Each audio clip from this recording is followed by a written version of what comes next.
अस्सलाम वालेकुम, कैसे हैं आप सब लोग। उम्मीद करते हैं आप सब लोग बिल्कुल ठीक ठाक होंगे। तो आज हम सीखेंगे मरकज़ी ख़याल की पेपर प्रेजेंटेशन। ये पेपर प्रेजेंटेशन 9th और 10th क्लास के लिए है। आप इसको बोर्ड एग्जाम्स में यूज़ कर सकते हैं, अपने आम टेस्ट पे भी आप इसको यूज़ कर सकते हैं। तो चलिए स्टार्ट करते हैं। सबसे पहले तो मैं कट वाली मार्कर से यहाँ पे आप 605 मार्कर इस्तेमाल कर सकते हैं। आपके पास जौन सा भी अवेलेबल है मार्कर कट वाला, आप वो यूज़ कर सकते हैं। खुद भी कट लगा सकते हैं। खुद कट कैसे लगाना है इसकी वीडियो मेरे चैनल पर पहले से मौजूद है। सबसे पहले तो हम सवाल नंबर की हेडिंग देंगे। अच्छा, तो पता है यहाँ पे अब आप कह रहे हैं बोर्ड एग्जाम क्या है, तो आपने कभी भी मतलब कि यहाँ पे हम नहीं लिखेंगे हिस्सा अव्वल है, हिस्सा दोम है, हिस्सा सोम है, या जो सा भी हम हिस्सा कर रहे हैं वो यहाँ पर नहीं आप लिखना, बिकॉज हम पहले से ये पेपर स्टार्ट करके आ चुके हैं। अब हम आगे पहुँच गए हैं जिधर हम मरकज़ी ख्याल करने का हमारा टाइम हो गया है कि मरकज़ी ख्याल का सवाल किया जाए, तो हम लोग वहाँ पर आ गए हैं। ठीक है, सवाल नंबर 5 की आपने हेडिंग देनी है। सवाल नंबर 5 उधर जिस तरह से लिखा होगा आपने उसी तरह से उसकी हेडिंग देनी है। ठीक है, यहाँ पर आप इस तरह भी कर सकते हैं। ठीक है, अब देखें ज़रा, आपने इसकी हेडिंग ना इस तरह से, क्योंकि हम पहले से ही सारा कुछ शुरू करके आ गए। ये नहीं कि आपने शुरू किया यहाँ पे सारा कुछ लिख दिया और हम लोगों ने आगे से करना शुरू कर दिया मरकज़ी ख्याल। मरकज़ी ख्याल पहले नहीं करते होते। ठीक है, तो चॉइस आती है मरकज़ी ख्याल या खुलासा। अक्सर ऐसे चॉइस भी आती है, 9th क्लास में मेरे ख्याल से आती है मरकज़ी ख्याल या फिर खुलासा। तो आपने जो भी अपने हिसाब से आप चूज़ कर सकते हैं। मैं इंशाल्लाह खुलासे की भी पेपर प्रेजेंटेशन बनाऊंगी। अच्छा, अब आप जो कर रहे हैं, मरकज़ी ख्याल करें, खुलासा करें, या जो भी कर रहे हैं, उसकी हेडिंग लाजमी देनी है। अगर आप नहीं देते उसकी हेडिंग, तो क्या होता है कि मतलब कि चेकर को समझ नहीं आती कि इसने मरकज़ी ख्याल किया है या खुलासा, तो वो इस पर आपके मार्क्स भी काट सकते हैं। हमने चेकर को किसी भी किस्म का कोई मौका नहीं देना होता कि वो मतलब कि हमारे मार्क्स काट सके। मरकज़ी ख्याल क्या होता है? मेन पॉइंट, थीम, जो मेन थीम होता है ना, मरकज़ी ख्याल लिखने के बाद हमने क्या करना है, नज़म का उन्वान लिखना है। ठीक है, अब मैंने यहाँ पे एक नज़म पिक की है, ये बहुत ही प्यारी नज़म है, ये हफीज़ जालंधरी की नज़म है। ये है शाम। ठीक है, नज़म शाम, आप इसको पढ़ सकते हैं। नज़म शाम, नज़म, सॉरी यहाँ पे लिखना था नज़म का उन्वान, मैं नज़म शाम ही लिखने वाली थी। चलो कोई बात नहीं, हम यहाँ पे ऐसे कर लेते हैं। जी हाँ, शुक्र ख़राब नहीं हो गया। आपने एग्ज़ाम्स में इस चीज़ का ख्याल रखना है कि आप क्या लिख रहे हो और क्या नहीं। ठीक है, नज़म का उन्वान हम पहले लिखते हैं। ये देखिए, नज़म का उन्वान पे हम यहाँ पे एक अलामत लगाते हैं और फिर हम यहाँ पे लिखेंगे शायर का नाम। ठीक है, क्योंकि अब ये नज़म है तो हम लोगों ने सबक लिखे तब लिखते थे जब हम सबक का काम कर रहे होते थे। ठीक है, शायर का नाम, ये देखिए शायर का नाम भी लिख लिया हमने। फिर यहाँ पे भी एक इलामत लगा देनी है। देखिए इलामत हमने यहाँ लगाई है ना, लिखेंगे हम नीचे करके थोड़ा सा। ठीक है, जैसे ये इलामत यहाँ पे अब ये लिखा हुआ है तो हम इसको यहाँ नीचे लिखेंगे। ठीक है, ये इधर लिखा हुआ है ना, तो हम इस वाली लाइन पे जाके नज़म का नाम लिखेंगे। तो नज़म का नाम हम ऐसे अपने पॉइंटर से लिखेंगे। मैं काम भी सारा पॉइंटर से करती हूँ।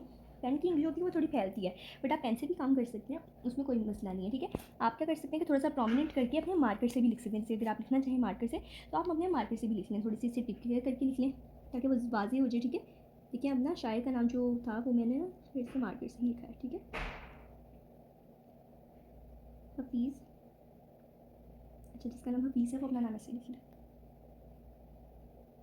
अगर आपका नाम भी हफीज़ है तो आप अपना नाम ऐसे लिख लें। जालंधरी लिखना मुश्किल है, आपने इसकी प्रैक्टिस करके जाना है। ठीक है, ये तो लिखना ही नहीं आएगा। शाम को भी हम प्रोमिनेंट कर देते हैं। ठीक है, आप ऐसे करके ना इस तरह मार्कर से भी इसको, ये सारा मार्कर से भी लिख सकते हैं, पॉइंटर से भी प्रोमिनेंट करके अगर आप लिखना है तो खैर है। ठीक है, अब आपने क्या करना है, मरकज़ी ख्याल लिखना शुरू करना है। यहाँ पे दोबारा हेडिंग नहीं देनी कि मरकज़ी ख्याल लिखने लगे हैं, बस आपने एक लाइन छोड़नी है और मरकज़ी ख्याल, लेकिन जैसे कि मैंने ये इस लाइन पे लिखा है, मैं इस लाइन से स्टार्ट कर देती हूँ। अब आपने थोड़ा सा यहाँ करके स्टार्ट करना है, मार्जिन लाइन्स पहले से ही मैंने लगा ली हैं।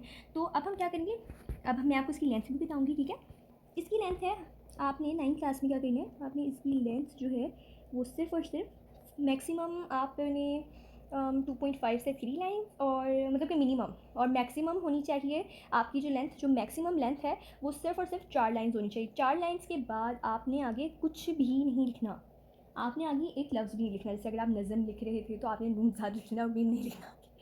तो जी ऐसा कुछ नहीं करना, आपने पूरा लिखना है मतलब किससे, लेकिन जो 4 लाइन्स आपकी हद है वहाँ से आपने, उस हद से आपने आगे नहीं बढ़ना, क्योंकि हद से आगे बढ़ने वालों को चेकर्स पे पसंद नहीं करते।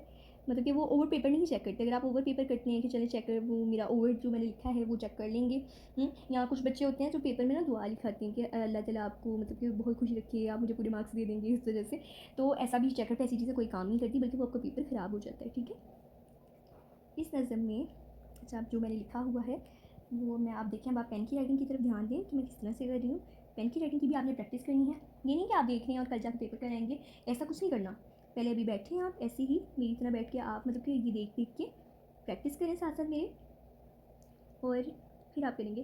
प्यारे बच्चों, इसका ये मतलब नहीं है कि मैं अगर आपको सिखाती हूँ तो मैं प्रैक्टिस नहीं करती, मुझे भी सिखाने से पहले प्रैक्टिस करने की ज़रूरत पड़ती है। अगर मैं आपको पुरानी अपनी दिखाऊँ कि अगर मैं पहले जब स्टार्टिंग पे मैंने स्टार्ट किया था ये सारा काम करना, तो मैं ओल्ड में ऐसे लिखती होती थी। ये मैंने अटैम्प्ट किया हुआ है, जैसे कि अगर आप सोच लें कि ये मैंने अटैम्प्ट किया हुआ है अपना मरकज़ी ख़्याल, ऐसे मतलब कि ऐसे लिखती होती थी मैं। प्रैक्टिस कर करके फिर मैंने चेंज किया। यहाँ पे मैंने और भी काम किए हुए हैं, ये देखिए मैंने खुलासा भी लिखा हुआ है। मैं आपको खुलासा लिखना दोबारा से सिखाऊंगी, ठीक है। अब आप ये देखिए मैंने मजमून नवीसी का भी काम किया हुआ है, ये मेरा पुराना रजिस्टर है, यहाँ पे मैं प्रैक्टिस करती होती थी। ये देखें आप ज़रा। फिर बच्चों मुझे ज़रा सा जोश आया कि मैं ज़रा सा अपनी राइटिंग ठीक करूँ, और फिर मैंने आहिस्ता आहिस्ता सीखा। ये भी मैंने सारा कुछ शौक से सीखा था। उस टाइम मेरे लिए ये राइटिंग भी बहुत खूबसूरत थी, ठीक है। तो मतलब कि अब मैं जब इसे देखती हूँ तो मुझे शर्मिंदगी होती है, तो ये कैसी राइटिंग है। तो इस तरह करके आपने भी आहिस्ता आहिस्ता करके अपनी राइटिंग ठीक कर लेनी है। ये देखें दिलकश, यहाँ पे वहाँ पे मैंने जितना किया मैं यहाँ पे भी उतना ही अटेम्प्ट कर लेती हूँ, ठीक है। मंजिल बयान। अब आपने ना फिजूल लाइन्स नहीं छोड़नी, ठीक है।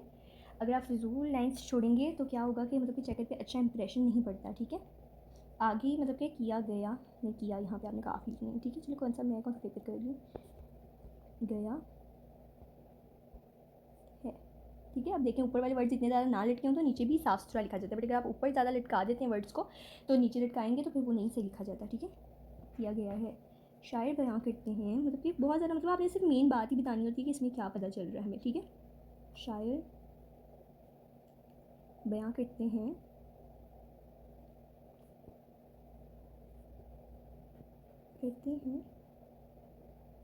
अच्छा। तो ये देखिए बच्चों, आपने मतलब कि अच्छे से मतलब कि इसकी बेस्ट पेपर प्रेजेंटेशन करनी होती है कि मतलब कि जिससे आपको मतलब कि अंदाज़ा हो कि जितने इसके मार्क्स बनते हैं तो वो आपको किस तरह से मिलेंगे। शायर बयां करते हैं कि जैसी ही रात छाने लगती है,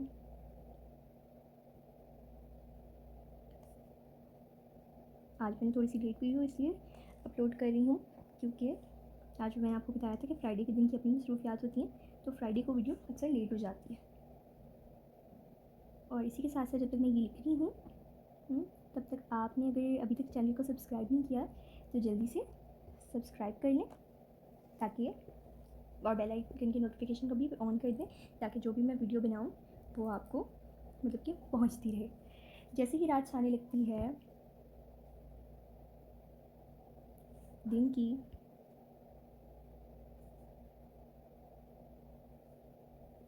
सुर्खियाँ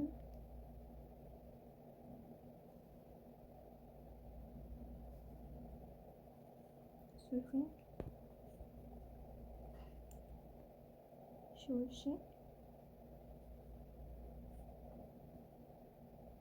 शोर से आपने ना लाइन, जब भी आपने कोई वर्ड लिखना है ना तो आपने उसको इस तरह स्टेप वाइज नीचे उतारना है। देखिए शीन ऊपर, उससे थोड़ा सा नीचे ये, और उससे थोड़ा सा नीचे नून गुना। शोर से स्याही, स्याही में बदलने लगती है, में बदलने लगती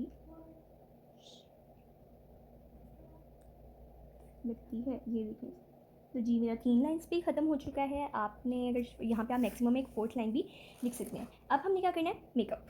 तो ये नहीं कि आप अपनी किट ला के मेकअप करना शुरू कर देंगे। इसका ये मतलब नहीं होता हरगिज़ भी। इसका ये मतलब है कि हमने मेकअप करना है अपने पेपर का, क्योंकि पेपर ही देखना है ना। चेकर ने तो आपका पेपर ही देखना है। चेकर ने मतलब आप 1 से 2 लाइन जितनी छोड़ के तो आप यहाँ पे ऐसे कर लें, ठीक है। चेकर ने आपका पेपर देखना है, चेकर ने ये नहीं देखना कि आप अपने मुँह पे कितना मेकअप करके आ रहे हैं, ठीक है। तो यहाँ पे मैं पेपर के मेकअप की बात कर रही हूँ। ये देखिए ज़रा, अब हम इसका खूबसूरत सा प्यारा सा मेकअप कर देंगे, जिससे ये बहुत ही ज़्यादा खूबसूरत लगेगा और चेकर को इम्प्रेस भी करेगा। हमने चेकर के लिए कोई ऐसा मौका नहीं छोड़ना, जैसे कि अगर आपने मरकज़ी ख्याल की हेडिंग पे नेम नहीं लिखा और यहाँ पे बहुत ज़्यादा ओवर पेपर कर दिया, और इस तरह का कोई काम नहीं करना कि उसको मौका मिले हमारे मार्क्स का एक बूंद भी काटने का, ठीक है। आपने चेकर को बिल्कुल भी मौका नहीं देना कि वो आपके मार्क्स के साथ कोई भी उल्टा सीधा काम करे, ठीक है। ये देखिए ऐसे। अब मैं सवाल नंबर पे देखिए मैंने लाइन नहीं लगाई, वो क्यों, क्योंकि हर जगह अगर लाइन लगा लूँगी तो वो बहुत बुरा लगेगा। और सवाल नंबर के साथ आप क्या कर सकते हैं, ऐसे कर लें आपने, क्योंकि यहाँ पे आप खिचड़ी पुलाव नहीं बना रहे। खिचड़ी पुलाव बनाने के बजाय आपने प्यारा सा ना करके से डेकोरेट कर लेना। डेकोरेट आप करें अपना पेपर, बट अगर आपके पास लास्ट में टाइम है, अब ये मैं आपको फिर से बता दूँ कि लाइंस जैसे मैंने आखिर पे लगाई हैं, आपने एंड पे अपनी लाइंस ड्रॉ करनी है। ये नहीं कि आप स्टार्टिंग पे लाइंस ड्रॉ कर रहे हैं, साथ साथ लाइंस ड्रॉ करी जा रहे हैं और पेपर आपका हाफ भी ख़त्म हो गया है।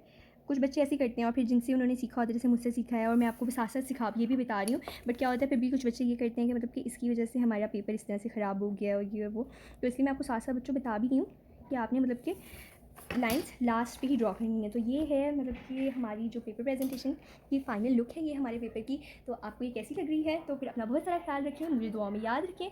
अल्लाह हाफ़िज़।